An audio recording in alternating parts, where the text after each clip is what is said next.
सितंबर से बुध का महाराशि परिवर्तन, कन्या में बुध का महागोचर, बुध सूर्य का बुधादित्य राजयोग, केतु की मौजूदगी करेगी रंग में भंग।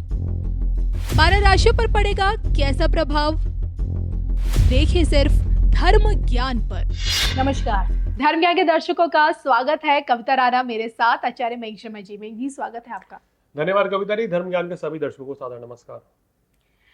ग्रह नक्षत्रों के महाराशि परिवर्तन में अब की बार देखिए, बुद्धि, वाणी और विवेक के जो मालिक कहे गए हैं, यानी कि ग्रहों के राजकुमार बुध का महागोचर हो रहा है, महाराशि परिवर्तन हो रहा है 23 सितंबर से। और उनके इसी महाराशि परिवर्तन में बुधादित्य राजयोग का भी निर्माण हो रहा है, क्योंकि जब बुध कन्या में जाएंगे वहां पहले से ही सूर्य विराजमान है। अब ग्रह चाल ऐसी बन रही है कि इसका फायदा और नुकसान दोनों होगा 12 की 12 राशियों में से। लेकिन किन को, ये हम जानेंगे मयंक जी से। तो मयंक जी, बुध गोचर में और वो भी बुधादित्य राजयोग, तो मैं इसे सोचूं कि सोने पे सुहागा हो गया है। देखिए, सोने पे सुहागा तो हो रहा है, लेकिन एक ग्रहण भी लग रहा है। ग्रहण किस चीज का? देखिए, वो ऐसा लग रहा है कि सूर्य और केतु जो है वो पहले से ही कन्या राशि में बैठे हैं। अच्छा। और उसके बाद बुध जब आएंगे वहां कन्या राशि में, तो दो मित्र एक साथ हो जाएंगे। यानी कि 23 सितंबर से ऐसा समझिए कि सूर्य बुध की पावर जो है वो बढ़ जाएगी और ये 10 अक्टूबर तक ये फल मिलेंगे जी। तो 12 राशियों के लिए हम ये गोचर बता रहे हैं।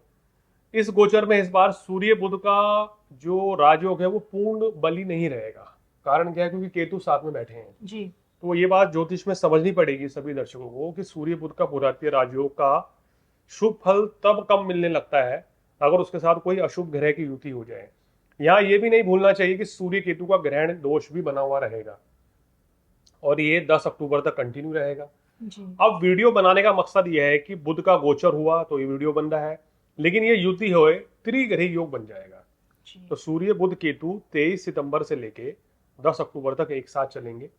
इन तीन ग्रहों का 12 राशियों पर क्या लाभ क्या हानि, ये जानकारी आज हम आपको देंगे। बिल्कुल, तो आइए बिना वक्त गवाए राशियों के बारे में हम जानते हैं और सिलसिलेवार तरीके से एक एक राशि का मैं नाम लूंगी और उस राशि का जो बुधादित्य राजयोग और बुध के इस गोचर का क्या प्रभाव पड़ता है वो मयंक जी बताएंगे। सबसे पहले हम मंगल की राशि यानी कि मेष से शुरुआत करते हैं इसकी। देखिए, मेष राशि वालों के लिए ये गोचर लाभप्रद कहा जा सकता है। शत्रु बाधा से मुक्ति मिलेगी, कोर्ट कचहरी के मामले आपके पक्ष में आएंगे, धन लाभ होगा, आर्थिक स्थिति मजबूत रहेगी और सुख साधन भी बढ़ेंगे और काम कारोबार भी आपका काफी अच्छा चलेगा। वृषभ को कितना फायदा नुकसान? अब देखिए, वृषभ राशि वालों को इसमें पेट संबंधी तकलीफ बढ़ सकती है, आंतों में इन्फेक्शन बढ़ेगा क्योंकि पंचम भाव में सूर्य केतु हैं। संतान की सेहत का भी ध्यान रखें। लेकिन बुध के यहाँ आने से छात्रों को लाभ मिल जाएगा, व्यापारियों को बड़ा धन लाभ होगा, आर्थिक स्थिति में सुधार हो जाएगा। तो ये फायदा यहाँ आपको मिलने वाला है। इसी के साथ मिथुन। मिथुन राशि वालों, चतुर्थ भाव में सूर्य बुध केतु की युति मिला जुला फल देगी। कहीं ना कहीं जो परेशानियां अब तक चल रही थी उसमें कुछ कमी आ सकती है। यानी कि बुध जब उच्च के बैठेंगे सुख साधनों में तो कहीं ना कहीं घर परिवार में खुशी का माहौल रहेगा, सुख साधन बढ़ सकते हैं, घूमने फिरने की योजनाएं बढ़ेंगी। लेकिन कार्यस्थल पर थोड़ा चुनौतियों का सामना करना अभी भी पड़ेगा और मानसिक तनाव से बचना होगा। कर्क राशि।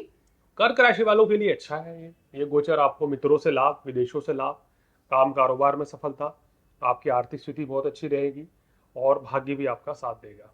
सिंह राशि। सिंह राशि वालों, वाणी पर संयम रखना होगा, गाली गलौज से बचें, मनमुटाव से बचें, लड़ाई झगड़ा हो सकता है। सेहत का ध्यान रखें, चाहे घर हो या ऑफिस हो, या आपको विशेष सावधानी रखनी है। हालांकि इस दौरान बुध के गोचर से आपको धन लाभ भी मिलेगा। जो लोग सरकारी नौकरी में उनको भी सफलता मिलेगी। चलिए आगे बढ़ते बात करेंगे कन्या के बारे में। देखिए, कन्या राशि वाले के स्वामी 12वें भाव में चल रहे थे और लगन में सूर्य केतु की युति। बुध के आने से क्या रहेगा, स्वास्थ्य में अब धीरे धीरे सुधार होना लगेगा। लेकिन यहाँ मानसिक और शारीरिक कष्ट थोड़े से कम होंगे, पूरी तरह खत्म नहीं होंगे क्योंकि सूर्य केतु की युति जब तक है तो ये दिक्कत रहेगी। वैवाहिक सुख में कुछ परेशानियां कमी रह सकती है। हालांकि व्यापारियों को धन लाभ अब बढ़ता चला जाएगा। पैसा जो बहुत ज्यादा व्यय हो रहा था वो अब कम हो जाएगा, तो ये आपके लिए अच्छा संकेत है। तुला राशि। तुला राशि वाले, ये आपके लिए 12वें भाव में त्रिग्रही युति रहेगी, तो ये खर्चों की वृद्धि और ज्यादा बढ़ जाएगी। यानी कि पहले से खर्च जो चल रहे थे वो आप खुद बढ़ा सकते हैं। हो सकता है कि आप इस दौरान कुछ कहना चाहिए गैजेट्स खरीद लें या कुछ ऐसी चीजें करें, तो शुभ कार्यों में भी खर्च हो सकता है पैसा। जी। कोशिश करें कि बजट बना के चलें 10 अक्टूबर तक, तो आपके लिए अच्छा रहेगा। जो लोग विदेश में रह रहे हैं उनको अच्छा लाभ मिलेगा। व्यापारियों को इस दौरान, क्योंकि आपके लग्न में शुक्र जो है आ चुके हैं, तो लाभ भी मिलेगा और खर्च भी रहेगा, ऐसी युति बनेगी। चलिए, तुला के बाद फटाफट से बात करेंगे वृश्चिक के बारे में। इनको देखिए 100% का लाभ मिलता हुआ नजर आ रहा है, क्योंकि इनके लाभ स्थान में त्रिगिरी योग है, तो पूर्ण लाभ कमाने का मौका है, खासकर व्यापारियों के लिए। बिजनेस में लाभ मिलेगा, मान प्रतिष्ठा बढ़ेगी, सुख साधन बढ़ेंगे, संतान की भी तरक्की होगी, राजनीति में भी सफलता बड़ी मिलेगी, चुनाव जीत सकते हैं इस समय। धनु के धनवान बनने के कितने प्रबल योग? धनु राशि वालों के लिए काफी अच्छा है गोचर रहेगा। दशम भाव में ये युति होने से कार्यस्थल पर आपकी मान प्रतिष्ठा को जो आघात लगा है उसकी अब रिकवरी होनी शुरू होगी, यानी कि आपकी मान प्रतिष्ठा बढ़ेगी। सरकारी नौकरी में जो लोग हैं उनको थोड़ा विवादों से दूर रहना चाहिए, हालांकि लाभ भी मिलेगा। वाणी पर यहाँ संयम रखना पड़ेगा, वर्कलोड बहुत ज्यादा बढ़ जाएगा आपका। मकर राशि। मकर राशि वालों, धर्म कर्म में रुचि बढ़ेगी, भाग्य का पूर्ण सहयोग अब आपको मिलेगा, भाई बहन की तरक्की होगी, यहाँ काम कारोबार भी आपका अच्छा चलेगा, और किसी पुराने मित्र से मुलाकात होगी, और वो मुलाकात जो है कोई बिजनेस डील भी हो सकती है, तो अच्छा है आपके लिए गोचर। चलिए, मकर के बाद बात करेंगे कुंभ की। देखिए, कुंभ राशि में कवितारी अष्टम भाव में त्रिगिरी युति ये कहीं से भी अच्छी नहीं है अभी, तो ये आपको कहना चाहिए ना कि बुध का अष्टम भाव में आना आपके लिए और परेशानियों को इजाफा ही करेगा। यहाँ सेहत का ध्यान रखें, नए काम कारोबार की शुरुआत ना करें, धन का निवेश ना करें।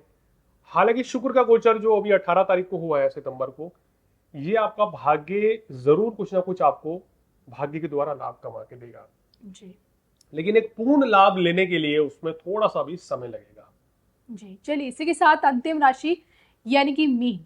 मीन राशि वालों, ये गोचर व्यापारियों के लिए लाभप्रद साबित हो सकता है जी। वैवाहिक जीवन में सुधार होगा, आपके दाम्पत्य सुख में जो कमी चल रही थी उसमें सुधार होगा।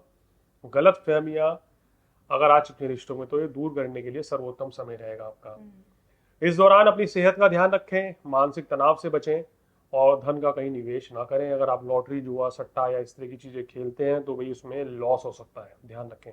बिल्कुल। तो मैं जैसे ये हमने आज ग्रह गोचर के आधार पर जानने की कोशिश की कि अब की बार बुध का यही गोचर, जो कि बुधादित्य राजयोग भी इसी में बन रहा है, तो इसका फायदा नुकसान आपको कितना है।